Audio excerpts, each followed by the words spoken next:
Bagaimana rasanya kalau Anda tidak bisa tidur selama kurang lebih setahun? Jika kamu tak bisa membayangkan, sepertinya kamu perlu mendengar kisah ini. Sebelum menonton video ini sampai selesai, jangan lupa pastikan ada kopi hitam di sampingmu ya, supaya nikmat. Ya, ini adalah Richard Siagian, seorang seniman tato asal Indonesia yang tinggal di Philadelphia, Amerika Serikat. Richard selama bekerja di Amerika kerap membagikan kegiatannya sedang mentato di kanal YouTube-nya, dan pada saat itu semuanya baik-baik saja. Namun pada tahun 2015 hidupnya berubah drastis. Pada tahun 2015 Richard terkena infeksi saluran kemih yang cukup parah. Saking sakitnya, penyakit itu membuat Richard kesulitan bekerja dan mudah kelelahan. Apalagi saat itu, menurut keterangannya, dia baru saja mendapat pekerjaan itu, yang artinya dia masih karyawan baru di perusahaan itu.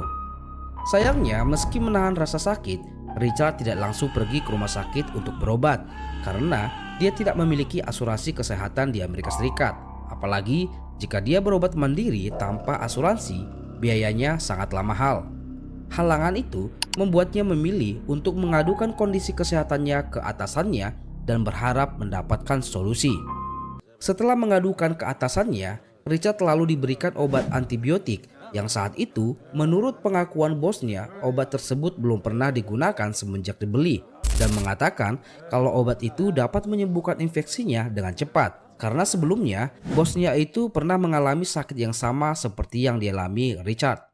Richard yang kondisinya memang sangat membutuhkan pengobatan, lalu menerima obat itu dan meminumnya. Pada hari pertama setelah meminum obat tersebut, boom, kondisi kesehatan Richard membaik. Dan dia merasa obat yang diminumnya sangatlah mujarab, sehingga membuatnya bergantung pada obat itu dan meminumnya sepanjang hari. Namun pada malam ketiga, Richard terbangun dari tidurnya dan merasa ada yang tidak beres di tubuhnya. Richard mengalami efek samping yang tidak biasa. Tubuhnya bergetar dan jantungnya berdebar kencang, serta kedua tangannya bengkok seperti gejala stroke. Dia merasa seperti ada gempa, namun tidak ada gempa. Tapi meski mengalami gejala yang tidak wajar, Richard tetap bekerja keesokan harinya. Saat tengah bekerja, Richard mulai merasakan kepalanya sangat pusing dan penglihatannya terasa berkabut. Diperparah lagi bahwa badannya semakin melemah dan sangat lemah. Pada titik ini, Richard masih berpikir bahwa gejala yang dialaminya disebabkan oleh penyakit awalnya, yaitu infeksi saluran kemih, dan masih percaya obat yang dikonsumsinya dapat menyembuhkannya meskipun kondisinya semakin memburuk. Selama 2 minggu menahan rasa sakit di tubuhnya, ditambah lagi kondisi kesehatannya yang tak kunjung membaik, obat antibiotik yang diberikan bosnya itu pun habis. Dan di waktu yang sama, Richard memilih berhenti meminum obat itu dan tidak lagi membelinya. Dia mulai menduga gejala yang dialaminya selama ini mungkin saja berasal dari obat tersebut. Memang saat Richard tidak lagi mengonsumsi antibiotik itu, infeksi saluran kemih yang dideritanya tidak lagi kambuh. Namun, gejala-gejala aneh di tubuhnya mulai bermunculan.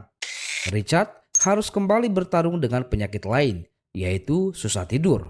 Bahkan bisa dibilang gejala tidak bisa tidur.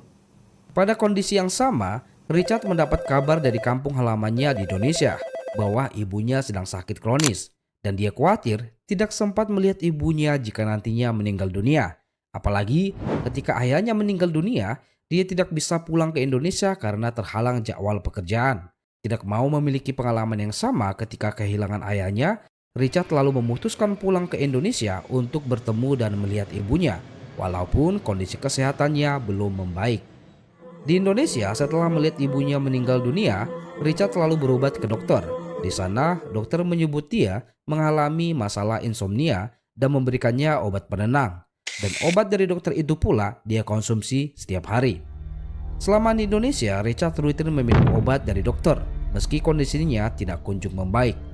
Richard mulai mengalami kecemasan berlebihan, dan pernapasannya juga semakin pendek, dan selama berbulan-bulan dia tetap saja tidak bisa tidur. Richard mengatakan setiap dia mencoba berbaring dan membuat badannya rileks, di waktu yang sama tulang belakangnya tersentak seolah-olah keluar dari badannya dan seperti terkena sengatan listrik. Dia menggambarkan tubuhnya seperti jatuh dari ketinggian walaupun dia sedang berbaring. Dia sudah mencoba berbagai cara, Dari terapi, minum obat resep dokter hingga obat herbal, tapi tak sedikit pun membuatnya bisa tidur. Di tahun 2016, berbulan-bulan mengalami insomnia akut dan hanya berbaring di kasur, Richard mulai khawatir dirinya akan meninggal dunia. Di unggahan YouTube-nya, dalam kondisi terbaring di tempat tidur, Richard menceritakan semua pengalamannya selama sakit dan meminta orang-orang di internet untuk membantunya mencari tahu apa yang salah dengan tubuhnya. Bahkan, Richard menawarkan tubuhnya sebagai objek eksperimen atau menjadi kelinci percobaan kepada dokter-dokter di luar sana, asalkan dia tahu apa yang sebenarnya terjadi pada tubuhnya, jikalaupun risikonya adalah kematian. Dia juga berharap sembuh supaya dapat kembali ke Philadelphia untuk bertemu istri dan anaknya di sana. I want this campaign to help me having my hope and dream to see my son again and to give him life and fatherhood as he need a father figure. Tapi selama sayembara itu dilakukan, tetap saja tidak satupun dokter yang bersedia membantunya dan dia masih terus berjuang untuk bisa tidur dalam kasurnya.